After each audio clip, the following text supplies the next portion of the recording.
Hello नमस्कार साथियों, आप सभी का स्वागत है। आरपीएफ का जो जीएस का प्रैक्टिस सेट नंबर 3 है, तो इस सेशन में आप सभी का स्वागत है। तो आप सभी लोग बताइएगा, क्या ऑडियो वीडियो सब क्लियर है? आप तक आवाज़ पहुंच रही है मेरा? तो आप लोग जल्दी जल्दी से थम्स अप करके बताइए, तब हम लोग आगे का सेशन स्टार्ट करेंगे। तो जल्दी से आप लोग बताइएगा, कमेंट बॉक्स में थम्स अप कीजिए जल्दी से। तो जिससे कि मैं देख रहा हूँ सबका थम्स अप आ रहा है, तो चलिए ऑडियो वीडियो सब क्लियर है, तो चलिए हम लोग आगे की सेशन में बढ़ते हैं। तो देख लीजिए, यहाँ से क्वेश्चन स्टार्ट होता है। तो क्वेश्चन आप लोग पढ़िए। क्वेश्चन कह रहा है, 1944 में भारतीय पुरातत्व सर्वेक्षण के महानिदेशक के रूप में किसे पदभार संभाला और हड़प्पा की खुदाई का जिम्मा लिया? तो इस क्वेश्चन का राइट आंसर आप लोग को बतलाना है। तो इस क्वेश्चन का राइट आंसर आप लोग जल्दी से बताइए क्या हो जाएगा। तो इस क्वेश्चन का राइट आंसर आप लोग याद रखिएगा, ऑप्शन नंबर डी, यानी वहीलर। रेम वहीलर आप लोग याद रखिएगा, इस क्वेश्चन का right answer option number D हो जाएगा। तो चलिए हम लोग अगला क्वेश्चन देख लेते हैं। तो उससे पहले हम लोग इस क्वेश्चन से संबंधित हम लोग कुछ पॉइंट आप लोग याद रखिएगा। ये पॉइंट लिखा गया है, तो आप लोग इससे भी याद रखिएगा। पुरातत्व सर्वेक्षण जो है, इसका स्थापना जो हुआ था 1861 ईस्वी में हुआ था, और इसका जो हेड क्वार्टर है वो नई दिल्ली में है। तो आप लोग याद रखिएगा, जो पुरातत्व सर्वेक्षण है इसका स्थापना आप लोग याद रखिएगा, और इसका लोकेशन जो है यानी हेड क्वार्टर इसका याद रखिएगा।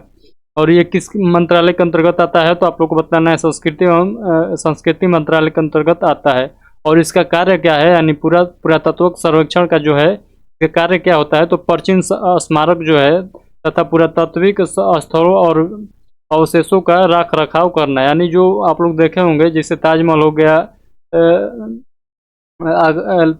ताजमहल हो गया, इंडिया गेट हो गया, ये सब जो है पुरातात्विक स्थलों जैसे हो गया, इस सभी का देख इसी के जी में होता है। तो आप लोग इसे याद रखिएगा। तो चलिए हम लोग आगे की ओर बढ़ते हैं। फर्स्ट इसका महानिदेशक आप लोग पूछेगा, तो आप लोग क्या बताइएगा? Alexander Cunningham. तो इसका फर्स्ट जो हो जाएगा कौन महानिदेशक किसका? तो पुरातात्विक सर्वेक्षण का। तो आप लोग याद रखिएगा कौन थे? तो अलेक्जेंडर कनिंघम इसका फर्स्ट महानिदेशक हो जाएंगे। और वर्तमान में कौन है? तो आप लोग क्या याद रखिएगा? विधावती आप लोग याद रखिएगा, ऑप्शन नंबर इसका राइट आंसर आप लोग याद रखिएगा कौन? विधावती। तो इस क्वेश्चन का राइट आंसर याद रखिएगा। अगला क्वेश्चन हम लोग देख लेते हैं। कर है, सिंधु घाटी सभ्यता डैश वर्ष पुरानी है और दक्षिण में गंगा घाटी के निचले क्षेत्रों व उत्तर में मालवा तक फैली हुई है। तो आप लोगों को इस क्वेश्चन का राइट आंसर बतलाना है। तो इस क्वेश्चन का राइट आंसर बतलाइए। तो इस क्वेश्चन का जो राइट आंसर हो जाएगा ऑप्शन नंबर सी, यानी 3000 ईस्वी पूर्व ये वर्ष पुरानी है। तो इस क्वेश्चन का राइट आंसर आप लोग ऑप्शन नंबर सी याद रखिएगा। चलिए हम लोग आगे की ओर बढ़ते हैं। इसका जो 3000 वर्ष पुरानी लगभग हम लोग मान लेते हैं। जो इसका हम लोग अनुमानित जो डेटा है, जो एनसीईआरटी का डेटा है, हम लोग याद रखते हैं जो सिंधु घाटी सभ्यता का जो कार्यकाल था, मतलब जो इसका टाइम पीरियड था, वो 2500 से 1750 बीसी तक हम लोग जानते हैं। तो इसका आप लोग भी याद रखिएगा। चलिए हम लोग इसका फैक्ट देख लेते हैं। कर सिंधु घाटी सभ्यता काल निर्धारण की पद्धति जो है C14 से हम लोग इसका जो समय निर्धारित पता लगता है, वो C14 कार्बन 14 के तहत हम लोग इसका जो है निर्धारण करते हैं। इसका काल जो है किस काल का है, तो हम लोग C14 कार्बन के तहत हम लोग इसका निर्धारण करते हैं। ये जो है सुमेरिया सभ्यता की बेटी है, सुमेरिया सभ्यता की बेटी के रूप में इसे जाना जाता है। अगला क्वेश्चन देखिए, कर सिंधु घाटी सभ्यता की सबसे महत्वपूर्ण विशेषता क्या थी? तो आप लोगों को बताना है जो सिंधु घाटी सभ्यता है उसके महत्वपूर्ण विशेषता क्या थी। तो आपको इस क्वेश्चन का राइट आंसर आप लोग क्या बताइएगा? तो ईंट के बने भवन को महत्वपूर्ण विशेषता यहाँ पर हो जाएगा ऑप्शन नंबर सी। तो इस क्वेश्चन का right answer option number C याद रखिएगा।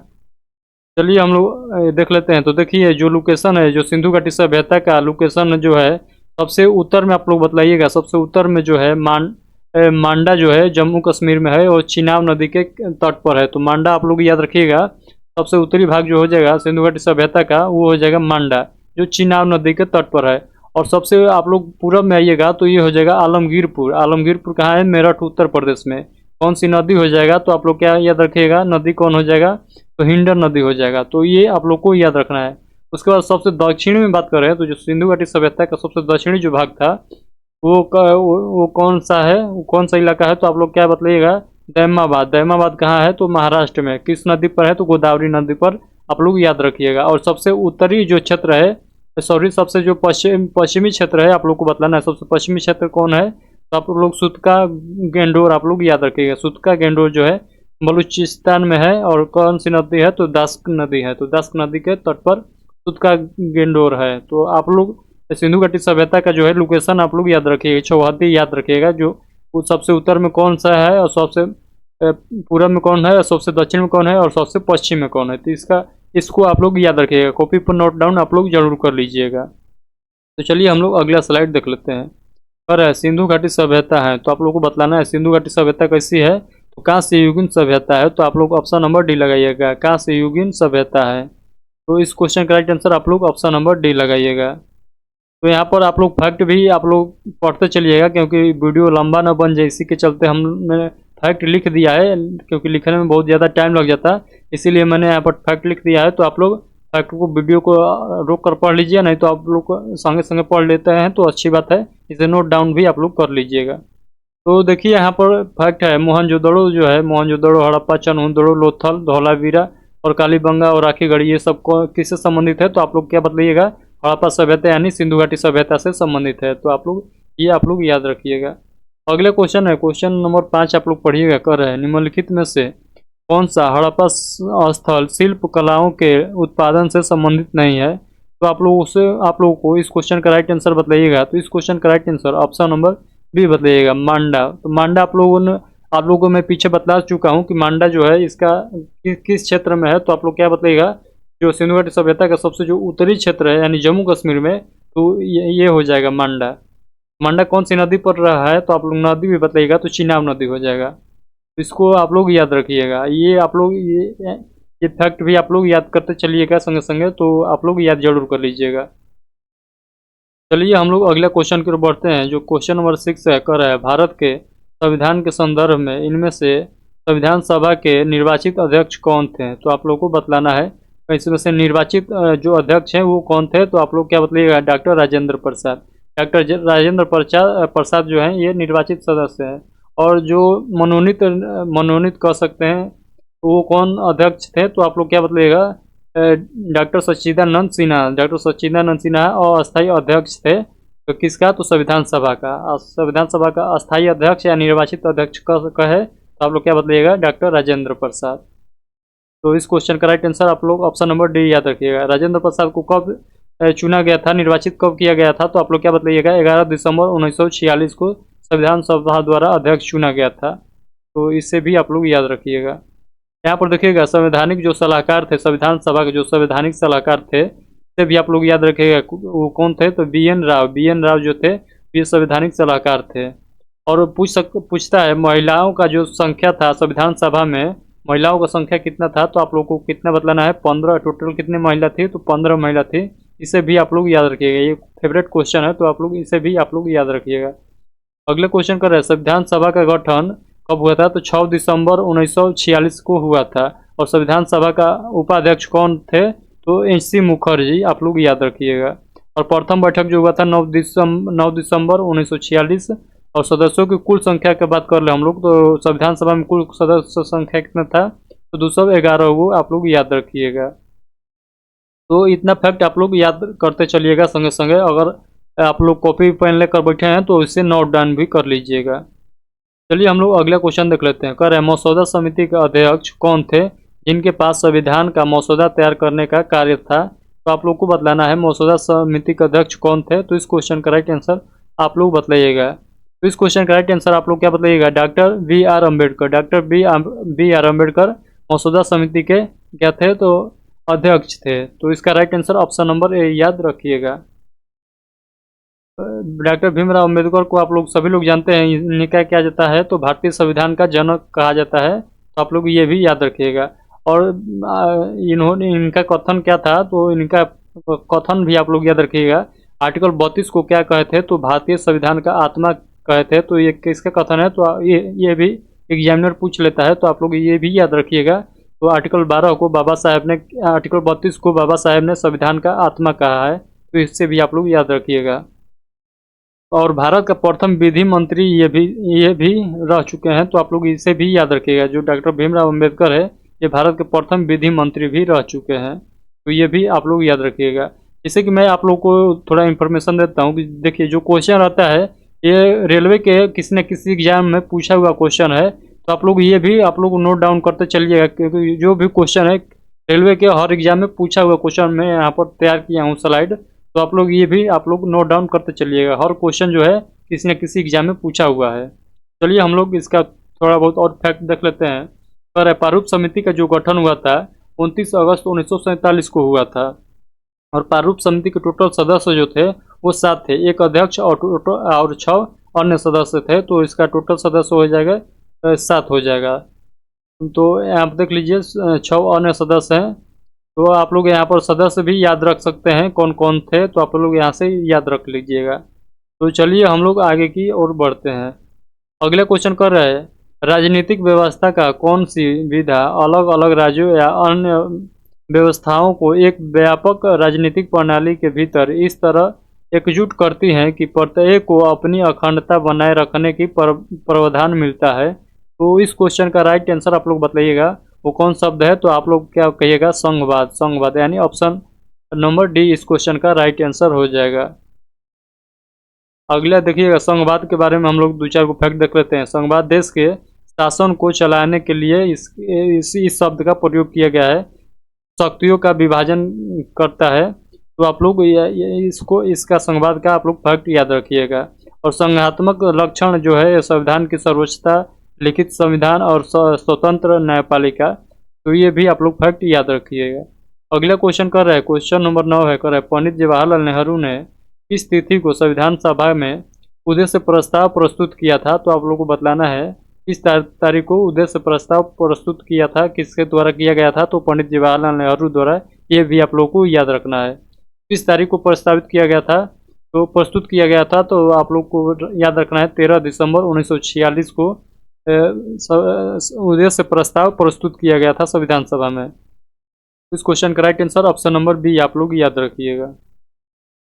अगला फैक्ट आप लोग ये पढ़ लीजिएगा, वो फैक्ट है, तो चलिए हम इसे स्किप कर देते हैं। अगला देखिएगा, क्वेश्चन नंबर 10 देखिएगा, कर रहा है 1947 से पहले भारत में 26 जनवरी को क्या कहा जाता था। तो आप लोग को बतलाना है, और जब देश हमारा आज़ाद नहीं हुआ था तो उससे पहले हम लोग किस रूप में हम लोग 26 जनवरी को मनाते थे, तो आप लोग को बतलाना है। तो ये क्वेश्चन राइट आंसर इसका हो जाएगा, स्वतंत्रता दिवस के रूप में हम लोग 26 जनवरी को मनाते थे, देश आज़ाद होने से पहले। तो इस क्वेश्चन का राइट आंसर ऑप्शन नंबर आप लोग बी याद रखिएगा, क्योंकि लाहौर अधिवेशन में 21 दिसंबर 1929 को किसके द्वारा, तो जो अध्यक्ष थे पंडित जवाहरलाल नेहरू जी, इनके द्वारा वहाँ पर झंडा फहराकर और कहा गया कि हम लोग स्वतंत्र हो चुके हैं। तो आप लोग यहाँ पर इस क्वेश्चन का right answer option number B, sorry option B नहीं होगा, ऑप्शन डी हो जाएगा सर, गणतंत्र दिवस। तो इस क्वेश्चन का राइट आंसर आप लोग ऑप्शन बी याद रखिएगा। तो इस क्वेश्चन का राइट आंसर ऑप्शन बी आप लोग याद रखिए। चलिए हम लोग आगे क्वेश्चन को देख लेते हैं। कह रहा है स्वतंत्रता दिवस कब मनाते हैं, तो आप लोग सभी को पता होगा 15 अगस्त 1947 को, और गणतंत्र दिवस 26 जनवरी 1950 को, क्योंकि 26 जनवरी 1950 को क्या हुआ था, हमारा संविधान लागू हुआ था। और संविधान जब लागू हुआ था तो उसमें कितना आर्टिकल था आप लोग को पता होना चाहिए, 395 आर्टिकल था, और जो अनुसूची थी वो 8 थी, और जो भाग थे वो 22 भाग थे। ये आप लोग याद रखिएगा। और वर्तमान में हम लोग बात कर लें तो आप लोग जो अनुसूची याद रखिएगा, अनुसूची जो है 12 है, और भाग जो है ये 22 के 22 ही है। इसमें खंड जोड़ा गया है लेकिन इसमें कोई चेंज नहीं किया गया है, तो आप लोग ये भी आप लोग याद रखिएगा। चलिए अगला क्वेश्चन हम लोग देख लेते हैं। अगला क्वेश्चन कर रहा है, लक्षद्वीप समूह और अंडमान निकोबार द्वीप समूह के समुद्र तट सहित भारत की समुद्र तट की लगभग कुल लंबाई कितनी है। तो आप लोगों को बतलाना है, आप लोग को यूटी को लेकर भी, मतलब आप लोग को टोटल जो है तटीय क्षेत्र की लंबाई आप लोग को बतलाना है। तो टोटल जो पूछ देगा तो आप लोग 7517 किलोमीटर आप लोग बतलाइएगा। 1516.6 किलोमीटर होता है, तो आप लोग उसके आसपास के ऑप्शन को टिक कीजिएगा। तो ऑप्शन नंबर डी यहाँ पर राइट हो जाएगा। अगर यही केवल पूछ लेता कि जो भारत के मुख्य भूमि जो है उसका तटीय क्षेत्र आप लोग को बतलाना है, पूछ लेता, तो आप सब क्या बतलाते, तो 6100 किलोमीटर आप लोग इस क्वेश्चन का राइट आंसर बतलाते हैं। तो इस क्वेश्चन का जो राइट आंसर हो जाएगा ऑप्शन नंबर डी हो जाएगा।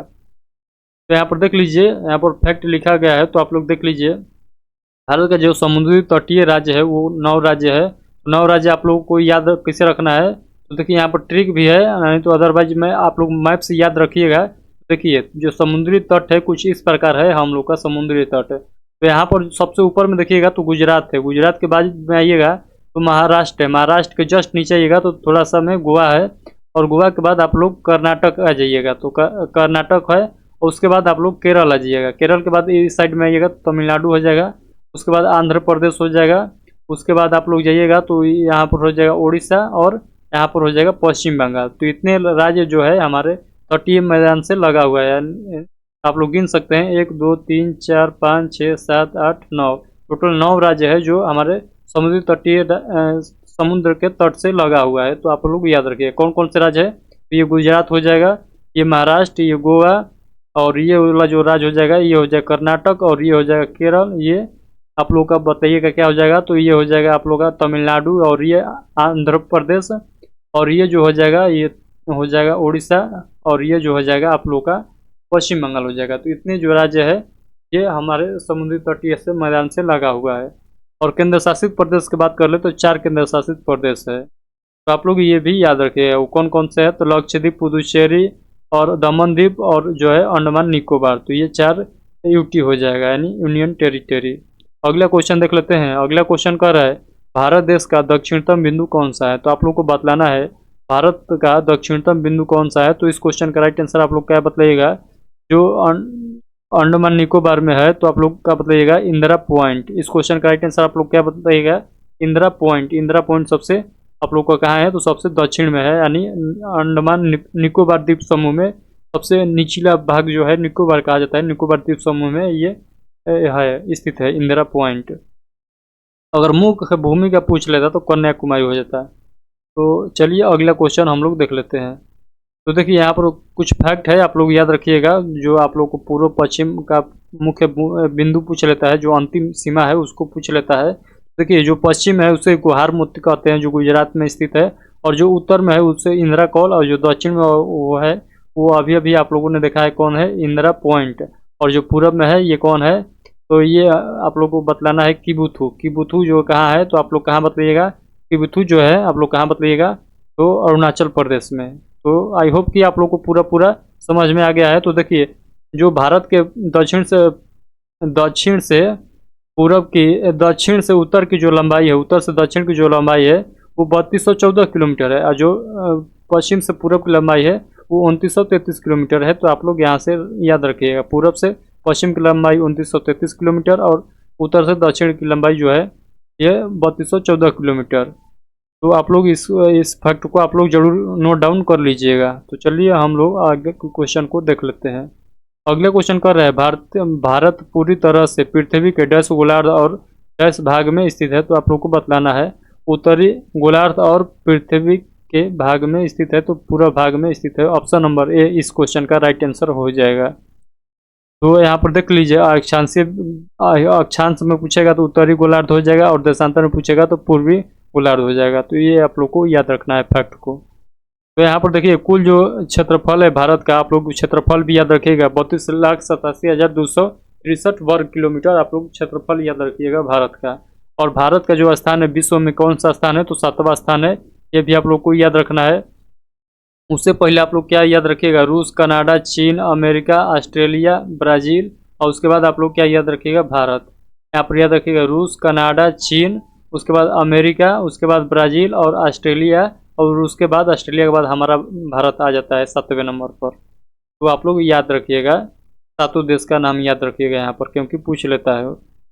अगला क्वेश्चन यहाँ पर याद रखिएगा। अगला क्वेश्चन कर रहा है एकमात्र भारतीय राज्य कौन सा है जिसका सीमा सिक्किम राज्य से जुड़ी हुई है। तो आप लोग को बतलाना है एक राज्य केवल है भारतीय राज्य, वो कौन सा राज्य है जो सिक्किम के साथ सीमा से शेयर करता है। तो आप लोग बताइएगा पश्चिम बंगाल।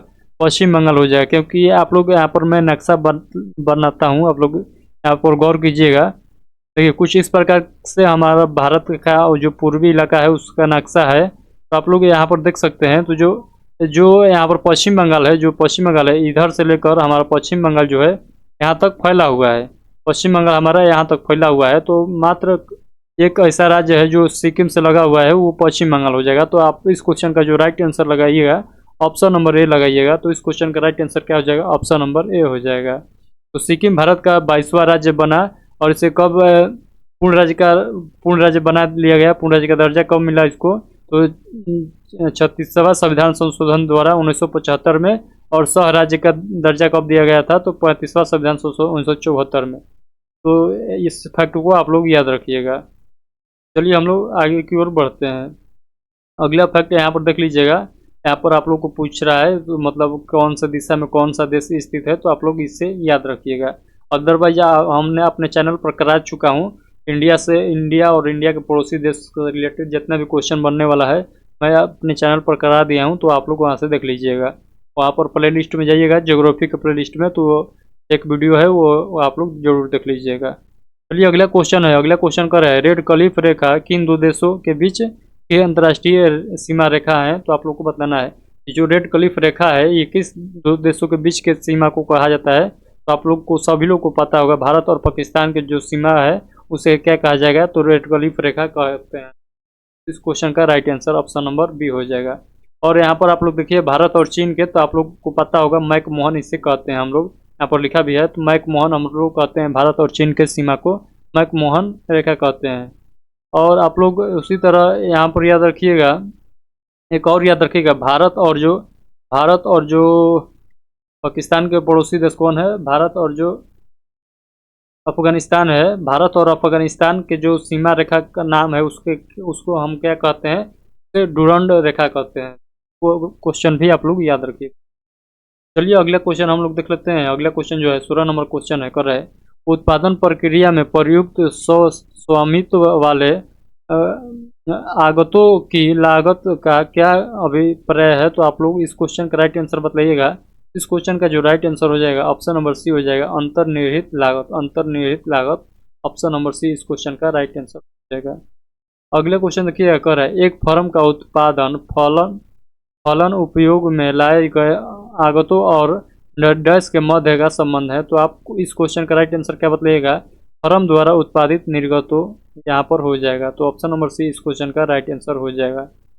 चलिए अगला क्वेश्चन देख लेते हैं। अगला क्वेश्चन कर रहा है निम्न में से कौन सा किसी अर्थव्यवस्था में समग्र मांग का भाग नहीं है, तो आप लोग को बतलाना है इसमें से कौन वो ऑप्शन है जो अर्थव्यवस्था में समग्र भाग नहीं है। तो आप लोग जनसंख्या वृद्धि से कोई मतलब नहीं है अर्थव्यवस्था में से। तो इस क्वेश्चन का right answer option number C हो जाएगा, क्योंकि निर्यात आयात और पूंजीगत माल ये सब अर्थव्यवस्था से रिलेटेड है। तो आप लोग इस क्वेश्चन का right answer option number C लगाइएगा।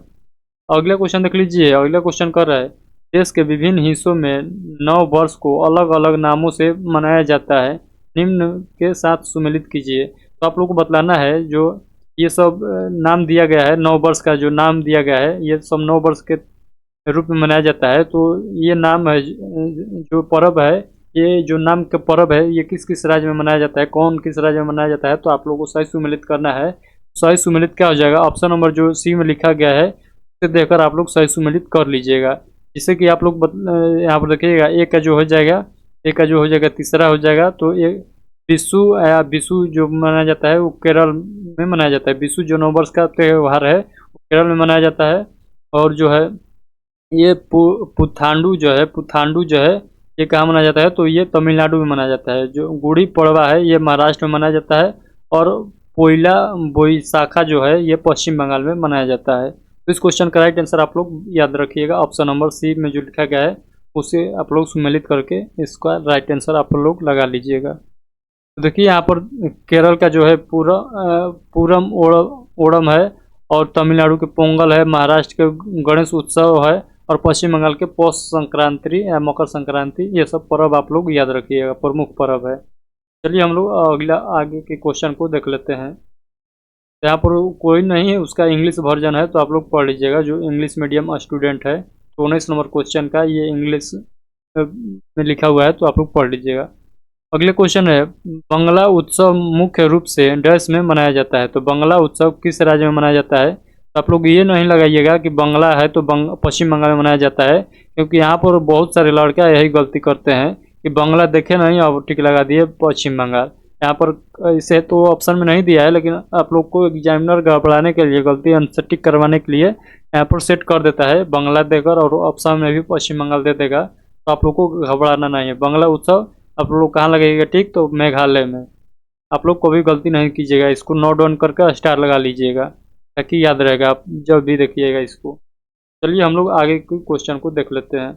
अगला क्वेश्चन है, कह रहा है भारत के निम्नलिखित में से किस राज्य के आदिवासी को लोग सरहुल त्योहार मनाते हैं जिसमें स्वास्थ्य और समृद्धि के लिए साल वृक्ष की पूजा की जाती है। तो इस क्वेश्चन का जो राइट आंसर हो जाएगा आप लोग कमेंट बॉक्स में बतलाना है। इस आंसर का जो राइट आंसर होगा वो आप लोग का होमवर्क है। तो आप लोग ये वीडियो जैसे ही खत्म होगा लाइव, तो आप लोग को कमेंट बॉक्स ओपन होगा तो वहाँ आप लोग को आंसर देना है। इस लाइव वाले कमेंट बॉक्स में आंसर नहीं देना है, जो ऑफलाइन कमेंट होता है उसमें आप लोगों का आंसर देना है इस क्वेश्चन का।